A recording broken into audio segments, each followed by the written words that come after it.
The rushing waters of the Gunnison River had never looked so menacing. Their usual gentle flow transformed into a monstrous surge that devoured everything in its path. Nora Anderson watched in horror from the small hill where she had sought refuge, her heart shattering as the floodwaters consumed the modest farmhouse that had been her home for the past 3 years.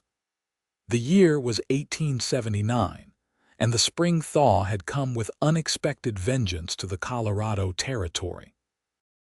Wisps of her auburn hair escaped her hastily tied bun as she clutched her shawl tighter around her shoulders. The screams of livestock, drowned by the unforgiving waters, still echoed in her ears. Everything she owned, every memento of her parents, every tool that sustained her livelihood, every hope she had nurtured since moving west was being swept away before her eyes. "Not much left to salvage, I reckon," came a deep voice from behind her. Nora turned, startled by the sudden presence. A tall man sat atop a chestnut stallion, his face partially shadowed by a worn leather hat. His clothes, a faded blue shirt, dusty riding pants, and scuffed boots, marked him as a working cowboy, not one of the dandies who occasionally passed through Gunnison on their way to Denver.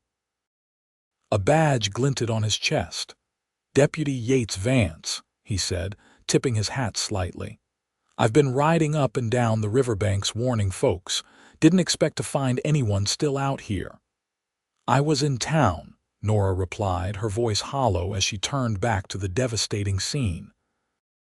"By the time I returned, the waters had already risen. I couldn't. There wasn't time to save anything." The deputy dismounted, his boots sinking slightly into the muddy ground as he came to stand beside her. He was older than she'd initially thought, perhaps 30 or so, with lines around his eyes that spoke of years spent squinting against the harsh Colorado sun. "I'm sorry, Miss Anderson. Nora Anderson. Miss Anderson. Terrible thing, this flood." His eyes scanned the submerged land that had once been her farm. "You have family nearby?" Nora shook her head. "No, my parents died back east. I came here on my own 3 years ago." The silence that followed was filled only with the rushing of water and the occasional crack of debris colliding downstream. Deputy Vance shifted his weight, seemingly uncomfortable with her quiet despair. "The town's setting up shelter at the church," he finally said. "I can take you there. They'll have food, dry clothes." "And then what?" Nora asked, unable to keep the bitterness from her voice. "I have nothing left. 3 years of work gone in an afternoon." Yates Vance studied her for a long moment, taking in her mud-stained dress, her hands red and raw from where she had desperately tried to save what few possessions she could before the waters rose too high. There was something about her that spoke of determination rather than defeat, despite the circumstances. "Start again with me," he said suddenly. Nora turned to look at him, confusion written across her face. "Pardon. My brother's ranch, the Double V, needs help. We lost 2 hands to the silver rush in Leadville last month. There's a cabin, small but sound. It would be yours until you decide what comes next." He paused, seeming almost embarrassed by his own forwardness. "Just an offer, Miss Anderson, no obligations. Why would you help a stranger?" Nora asked, suspicion narrowing her eyes. "Because I've seen what this country can do to people who face its hardships alone," he replied simply. "And because everyone deserves a second chance." The sun was beginning to set, casting long shadows across the flooded valley. With darkness approaching and nowhere to go, Nora realized she had little choice. "Just until I can get back on my feet," she said firmly. Yates nodded, offering a hand to help her onto his horse. "That's all I'm suggesting." As the deputy's horse carried them away from the ruins of her farm, Nora couldn't help but cast one last glance at the life she was leaving behind. She had come west seeking independence and opportunity. Now, at 24 years of age, she was starting over once again, this time with the help of a stranger whose kindness she couldn't quite trust. The Double V Ranch sprawled across a wide valley 20 miles outside Gunnison.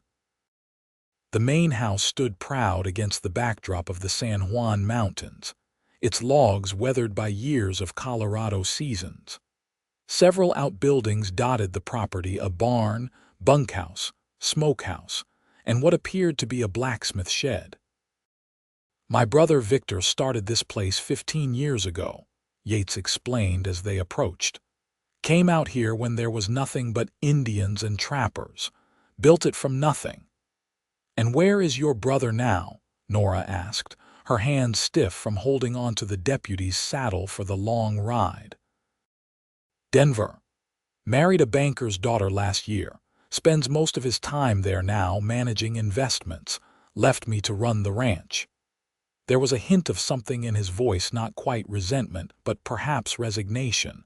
As they drew closer, two men emerged from the barn. One was older, his silver hair contrasting with deeply tanned skin. The other was younger, perhaps in his early 20s, with a shock of blonde hair. "That's Hank Miller, our foreman," Yates said, nodding toward the older man. "And the young one is Billy Summers. Good hands, both of them." Hank approached as Yates helped Nora dismount. The foreman's weathered face registered surprise at seeing a woman on the ranch, but he kept his thoughts to himself. "Deputy," he greeted with a nod. "Didn't expect you back so soon." "Flood's worse than we thought," Yates replied. "Miss Anderson here lost everything. She'll be staying in the north cabin for a while, helping around the ranch."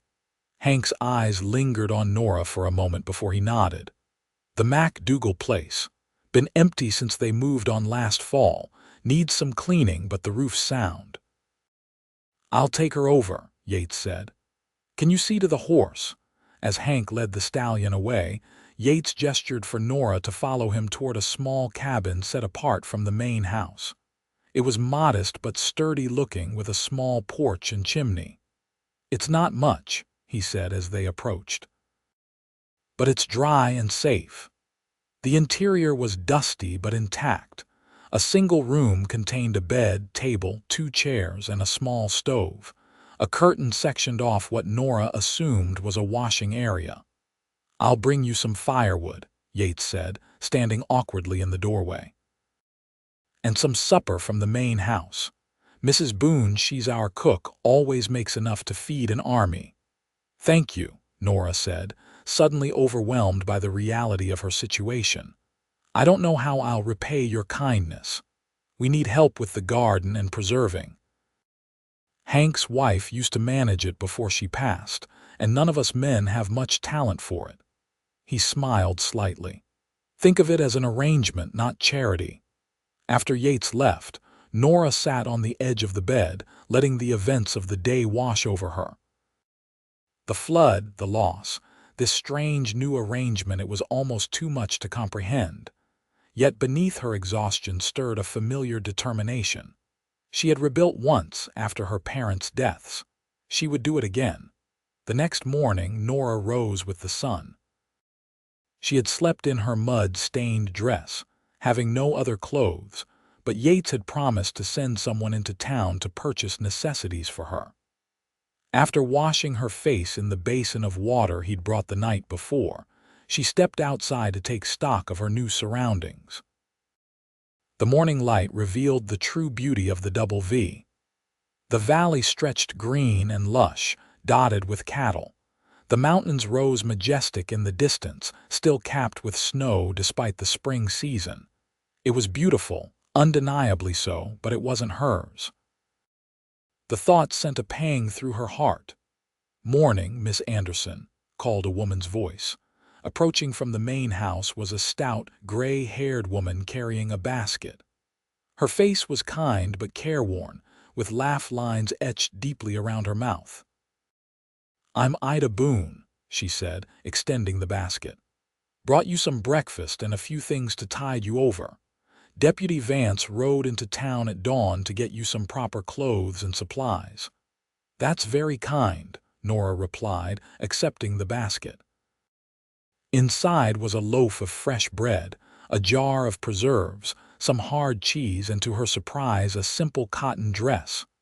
"The dress was my daughter's," Ida explained. "She's married now, living in Pueblo. It might be a bit large, but it's clean." "Thank you," Nora said sincerely. "I can't express how much I appreciate this." Ida waved away her thanks. "We look after our own out here. Besides, it'll be nice having another woman around." She glanced toward the main house. "When you're ready, come up and I'll show you the garden. It's gone to seed a bit, but nothing that can't be salvaged." After Ida left, Nora changed into the borrowed dress. It was indeed too large, but with some strategic tucking and rolling, she made it presentable. The simple act of putting on clean clothes lifted her spirits remarkably. The garden proved to be larger than Nora had expected, occupying a generous plot behind the main house. It was overgrown but not beyond saving, with recognizable rows of vegetables struggling among the weeds. A small orchard of apple trees stood nearby, and a chicken coop bustled with activity. "The men can handle cattle and horses, but ask them to tell a weed from an onion shoot and they're lost," Ida said with a chuckle. "We've been eating a lot of beef and potatoes since Martha, that's Hank's wife, passed last winter." Nora rolled up her sleeves. "I had a good garden at my farm. I think I can help here." They spent the morning clearing weeds, Ida chatting amiably about the ranch and its inhabitants. Nora learned that the Double V employed 6 hands in total, including Hank and Billy, and that Yates had taken over management when Victor Vance married Eliza Townsend, the daughter of a prominent Denver banker. "Those two are like night and day," Ida remarked, speaking of the Vance brothers. "Victor's always had his eye on bigger things, politics, banking, the like. Yates now, he's content with honest work and open skies. Never seen him happier than when he's out riding the range." "How long has he been a deputy?" Nora asked, trying to sound merely conversational. "Oh, just part-time. 3 days a week. He rides into Gunnison to help Sheriff Morgan keep the peace. Ranch pays the bills. The badge satisfies his sense of duty." Ida gave Nora a sidelong glance. "He's a good man, our Yates. Never quite found his match, though plenty have tried." Before Nora could respond to this thinly veiled observation, the sound of hoofbeats announced a rider's approach. Yates dismounted near the garden, carrying several parcels. "Found some things for you in town, Miss Anderson," he said, handing her the packages. "Nothing fancy, but practical." Inside, Nora found 2 serviceable dresses, undergarments, a nightgown, stockings, and a pair of sturdy boots. There was also a hairbrush, soap, and other personal items that showed thoughtful consideration. "This is too much," she protested. "I can't accept. Consider it an advance on your wages," Yates interrupted. "As I said, this is an arrangement, not charity. The ranch needs your skills." Something in his direct gaze told Nora that refusing would wound his pride. She nodded slowly. "Thank you. I'll repay every cent." "I've no doubt of that, Miss Anderson." His eyes crinkled slightly at the corners. "Sheriff sent word that the waters are receding. When things dry out a bit, we can ride over to see what might be salvaged from your farm." The thought of returning to the scene of devastation filled Nora with dread, but she appreciated his practical approach. "I'd like that." As days turned into weeks, Nora fell into the rhythm of ranch life. The garden flourished under her care, providing fresh vegetables for the first time in months. She helped Ida with cooking and preserving, mended clothes for the ranch hands, and even learned to milk the cows when one of the men was injured and couldn't perform his duties. Her cabin gradually became more homelike. Yates brought her a rocking chair he'd found in the attic of the main house. Billy Summers crafted simple shelves for her few possessions. Hank's teenage daughter Emma, who visited on weekends from her aunt's home in Gunnison, gifted Nora with a colorful quilt. Through it all, Yates maintained a respectful distance. He was unfailingly polite, checking on her progress and ensuring she had what she needed, but never presuming or imposing. Sometimes, though, Nora caught him watching her with an expression she couldn't quite decipher. 6 weeks after the flood, Yates suggested they ride to her farm to see what remained. The journey was shorter than Nora remembered, perhaps because this time she rode her own horse, a gentle mare named Sadie that Yates had assigned for her use. The devastation was still apparent as they approached. The farmhouse stood but barely, its foundation undermined by the floodwaters. The barn had collapsed entirely. Fields that had once promised a summer harvest were washed out, debris scattered across the landscape. "I'm sorry," Yates said quietly as they surveyed the scene. "Doesn't look like there's much worth saving." Nora dismounted, needing to see for herself. Inside the crooked farmhouse, everything was coated in dried mud. Most furniture had been swept away or destroyed. In what had been her bedroom, however, she found her parents' Bible, miraculously preserved on a high shelf.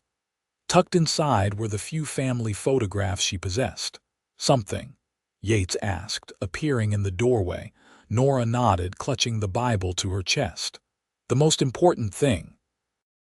As they prepared to leave, Nora took one last look at the ruined farm. "I worked so hard to make this place thrive."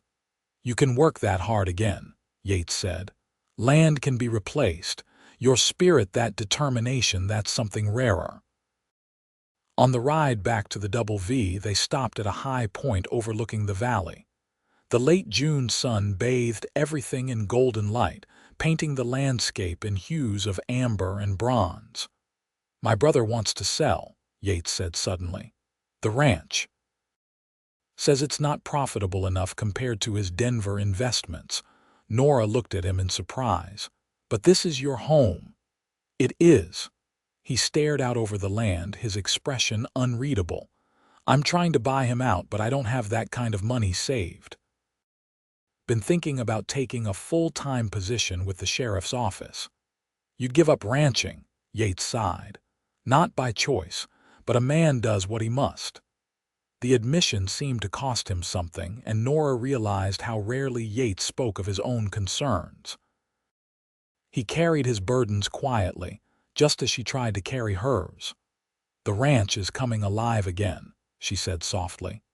"The garden's producing.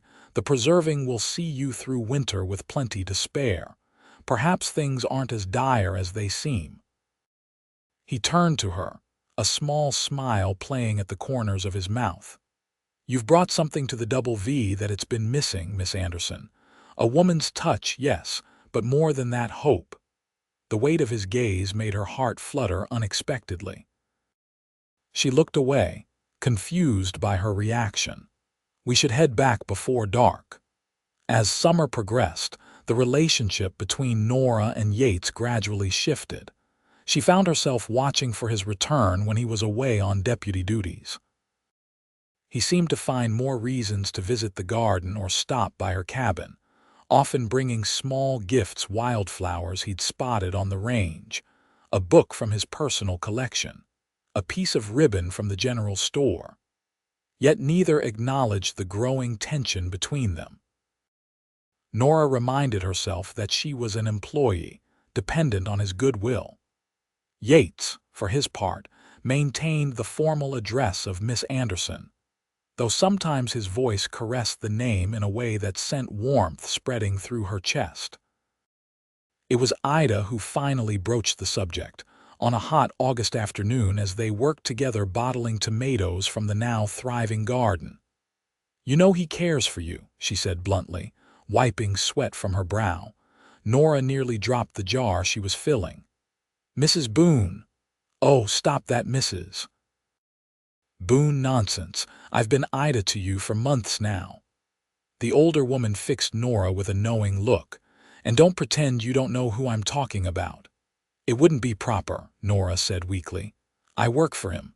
Ida snorted. Proper out here, proper is what keeps body and soul together. That man watches you like you hung the moon, and I've seen how your eyes follow him. She sealed another jar with practiced efficiency. Life's too short for such foolishness, especially in this country. Even if you're right, Nora admitted cautiously, there are complications. My farm is gone, Ida finished firmly. And you're building something new here. The question is whether you'll let fear keep you from happiness. That evening, as Nora sat on her cabin porch watching the sunset, she heard approaching footsteps. Yates appeared, his tall figure silhouetted against the darkening sky. Evening, Miss Anderson, he greeted, hat in hand. Mind if I join you? She gestured to the second chair, his gift, that sat beside hers. Please do.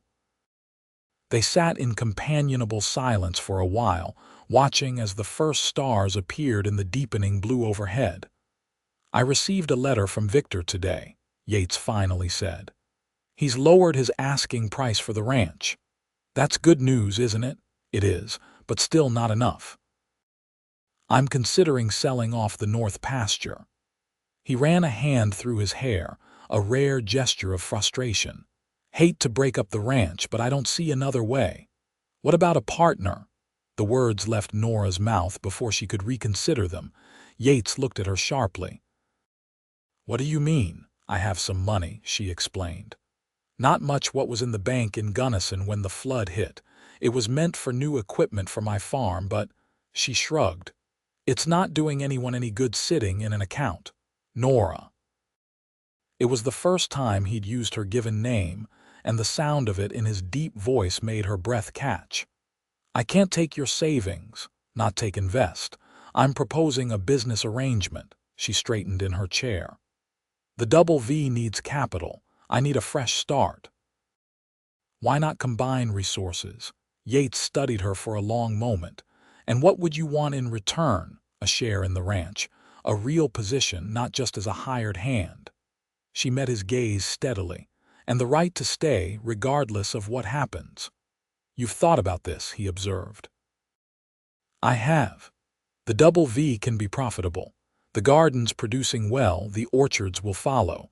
With proper planning, we could expand beyond cattle, more dairy, perhaps.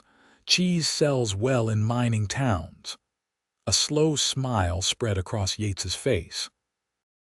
You've been making plans for my ranch, Miss Anderson, Nora flushed.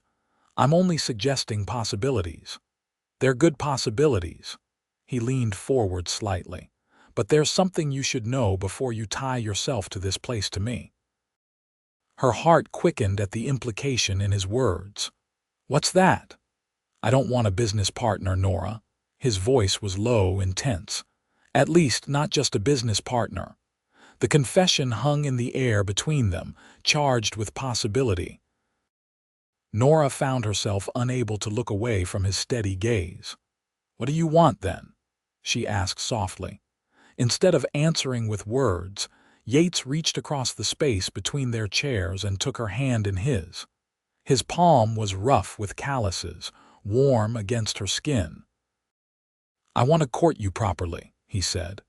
Not as your employer or benefactor, but as a man who admires your strength, your determination, your heart. He squeezed her hand gently. I've been fighting this feeling since the day I found you on that hill, watching your life wash away. You looked so broken, yet so unbowed. Nora's throat tightened with emotion. I was terrified, lost. No, he corrected softly. Momentarily set back, perhaps, but never lost. The night air seemed to still around them as Nora considered his words, the warmth of his hand around hers, the sincerity in his eyes. In the months since the flood, she had rebuilt not just her daily existence but her sense of purpose. And throughout that reconstruction, Yates had been a constant presence, respectful, supportive, steadfast. I'd like that, she finally replied. To be courted, I mean. The smile that broke across his face was like sunrise after a long night. Without releasing her hand, he stood, drawing her up with him. They stood face to face on the small porch, the distance between them now measured in inches rather than propriety. "May I?" he asked, his free hand hovering near her waist. At her nod, he drew her closer, his arm encircling her waist with gentle pressure. Slowly, giving her every opportunity to pull away, he lowered his head until his lips met hers. The kiss was tender, questioning, a beginning rather than a demand. When they parted, Nora felt something settle within her, not the resignation of someone accepting fate, but the certainty of someone choosing a path. "We'll still need to discuss the business arrangement," she said, trying to sound practical despite her racing pulse. Yates laughed, the sound warm and rich in the quiet evening. "Always practical, Miss Anderson." He brushed a strand of hair from her face. "We'll talk terms tomorrow. Tonight, I'd rather just sit here with you and watch the stars." The courtship progressed with the same steady reliability that characterized Yates himself. He took Nora to dinner at Gunnison's small hotel restaurant. They rode together on Sundays, exploring the hills and valleys surrounding the Double V. He read aloud to her in the evenings from his collection of books, everything from practical agricultural manuals to the poetry of Tennyson. Their business arrangement proceeded alongside the romance. Nora invested her savings, and Yates drew up papers giving her a quarter share in the ranch. Together they approached the bank in Gunnison for a loan to cover the remainder of Victor's asking price. The banker, impressed by their detailed plans for expanding the ranch's operations, agreed to terms that, while strict, were not impossible to meet. By September, word came from Denver that Victor had accepted their offer. The Double V would remain intact, with Yates as the primary owner and Nora as his partner. The news spread quickly through the ranch, with Hank organizing an impromptu celebration. As everyone gathered around a bonfire that evening, Ida pulled Nora aside, her eyes twinkling. "Partners in business now. Soon to be partners in life, I expect." Nora blushed. "We're taking things slowly. HMP. At the rate you two are going, you'll both be gray before he gets around to proposing." Ida patted Nora's hand affectionately. "But I suppose some things can't be rushed." Later, as the celebration wound down, Yates led Nora away from the fire toward a small hill overlooking the ranch. The autumn air had a crisp edge, and Nora huddled gratefully into the warmth of his arm around her shoulders. "It's ours now," he said, gazing down at the buildings below, windows glowing with welcoming light. "Legally and officially." "It feels unreal," Nora admitted. 6 months ago, I was watching everything I owned disappear under floodwaters." Yates turned to face her, his expression serious in the moonlight. "Do you ever regret it? Coming here, I mean." "How could I?" She reached up to touch his face, a gesture that had become familiar and treasured. "The flood was devastating, but what came after?" She smiled softly. "I've found more than I lost." Something shifted in his expression, a decision made, perhaps. He took both her hands in his. "Nora Anderson, I've been trying to find the perfect moment, the perfect words. But I'm a simple man, and maybe simple is best." He drew a deep breath. "I love you. I want to spend my life with you, building this ranch, this home, this family. Will you marry me?" Though she had seen it coming, had hoped for it, even the reality of the moment overwhelmed her. Tears sprang to her eyes, blurring the beloved features of his face. "Yes," she whispered, then louder. "Yes, Yates, I will marry you." He gathered her into his arms, his kiss conveying all the emotion words could not contain. When they finally parted, he reached into his pocket and withdrew a small box. "It was my mother's," he explained, opening it to reveal a simple gold band with a small ruby at its center. "Not fancy, but it's perfect," Nora interrupted, extending her hand so he could slip the ring onto her finger.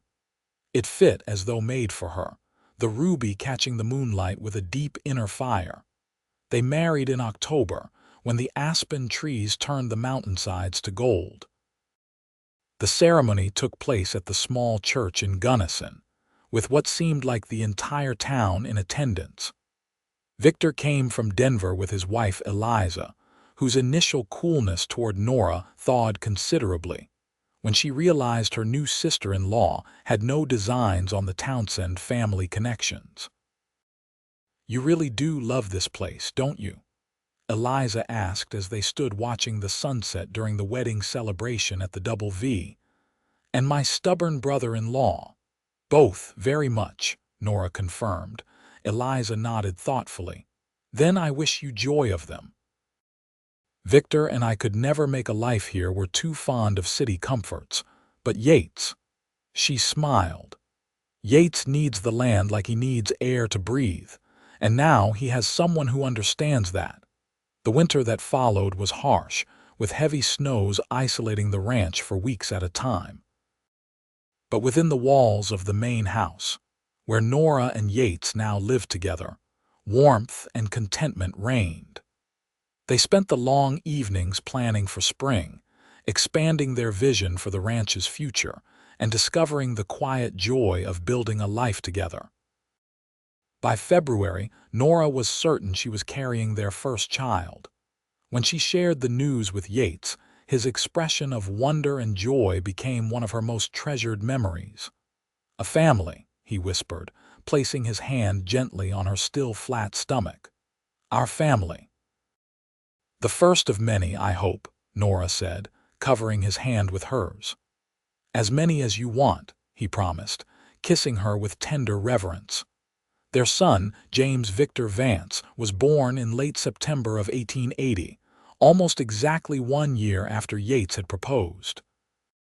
He arrived with a lusty cry that, according to Ida, indicated a strong will and healthy lungs. "Just like his mother," Yates remarked with a grin, cradling his newborn son while Nora rested. As James grew, so did the prosperity of the Double V. The dairy operation that Nora had suggested proved profitable, with cheese and butter from the ranch becoming sought-after commodities in Gunnison and the surrounding mining communities. The orchards began producing in abundance, and Nora's preserves won ribbons at the county fair. Yates continued his part-time deputy work, though he reduced his hours to focus more on the ranch.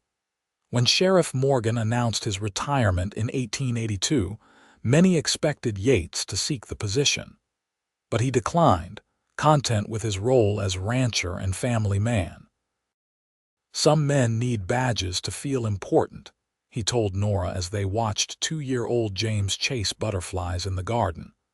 "I've got everything I need right here." Their daughter, Eleanor Ida Vance, joined the family in the spring of 1883. She had her father's dark hair and her mother's determined spirit, evident from her first days of life. James took to his role as big brother with surprising patience for a 3-year-old, solemnly promising to teach Ellie everything he knew about horses and cattle. Life settled into a rhythm of seasons, each bringing its own joys and challenges. There were difficult times: a drought in '84 that threatened the crops, a bout of fever that swept through the ranch in '85, taking one of the older hands. But through it all, the partnership between Nora and Yates remained strong, their love deepening with shared trials and triumphs. By 1888, the Double V had nearly doubled in size, acquiring neighboring land when opportunities arose. The main house had been expanded to accommodate their growing family, which now included twin boys, Robert and William, born in 1886. The bunkhouse housed 12 hands, and Hank Miller remained foreman, though he spoke increasingly of retirement. "Never thought I'd see this place grow so," he remarked to Nora one day as they watched a new barn being raised. "When I signed on with Victor Vance back in '64, this was just a patch of wild country with more promise than profit." "It still has promise," Nora replied, bouncing young Robert on her hip while William slept in a basket at her feet. "Every day I see new possibilities." "That's what makes you and the deputy a good match," Hank said with a nod. "He's steady as bedrock and you're always looking toward the horizon." In the fall of that year, Victor and Eliza visited from Denver with their own children, a rare occurrence that called for celebration. The brothers spent long hours riding the property, discussing improvements and possibilities. Relations between the brothers had improved considerably since Victor had sold his share of the ranch, the absence of financial entanglement allowing their natural affection to resurface. The night before Victor's family was to depart, the adults gathered on the main house porch after the children were asleep. The conversation turned reflective as Victor remarked on the changes 8 years had brought. "I never imagined the Double V could become what it is today," he admitted, sipping his whiskey. "When I left, I thought I was abandoning a sinking ship." "It needed the right captain," Eliza said with a meaningful glance at Nora. "Or rather, captains." "It needed heart," Yates corrected, reaching for Nora's hand. "Something I was in danger of losing before a certain stubborn woman came along." Nora squeezed his hand, remembering the desolation of that day on the hill, watching her farm disappear beneath the floodwaters. "We saved each other, I think." Later, after their guests had retired and the house was quiet, Yates and Nora stood together at their bedroom window, looking out over the ranch that had become the center of their shared life. "10 years ago, did you ever imagine this?" Nora asked, leaning back against her husband's chest, secure in the circle of his arms. "Not in my wildest dreams," he admitted, his breath warm against her hair. "I hoped for a good life, honest work, maybe someone to share it with eventually. But this you, the children, what we've built together, it's more than I dared hope for." Nora turned in his arms to face him. Even after 8 years of marriage, the sight of him still caused her heart to skip. The lines around his eyes had deepened, and silver now threaded through his hair at the temples, but his gaze held the same steady warmth that had first drawn her to him. "You remember what you said to me that day by the river?" she asked. "When everything was gone." "Start again with me," he quoted softly. "Best words I ever spoke. I was so afraid then, not just of being destitute, but of depending on anyone." She traced the line of his jaw with gentle fingers. "You taught me that there's strength in partnership, not weakness. And you taught me that loss can open the door to greater blessings." He captured her hand, pressing a kiss to her palm. "I thank God every day for that flood." "As do I," Nora whispered, rising on tiptoes to meet his kiss. Outside, the autumn wind whispered through the aspen trees, their golden leaves catching the moonlight. Inside, in the warmth of their embrace, Nora Anderson Vance knew with absolute certainty that her journey had led exactly where she was meant to be. The years continued to pass, seasons flowing one into another like the very river that had once taken everything from her. The children grew, the ranch prospered, and the love between Nora and Yates deepened with each challenge overcome, each joy shared.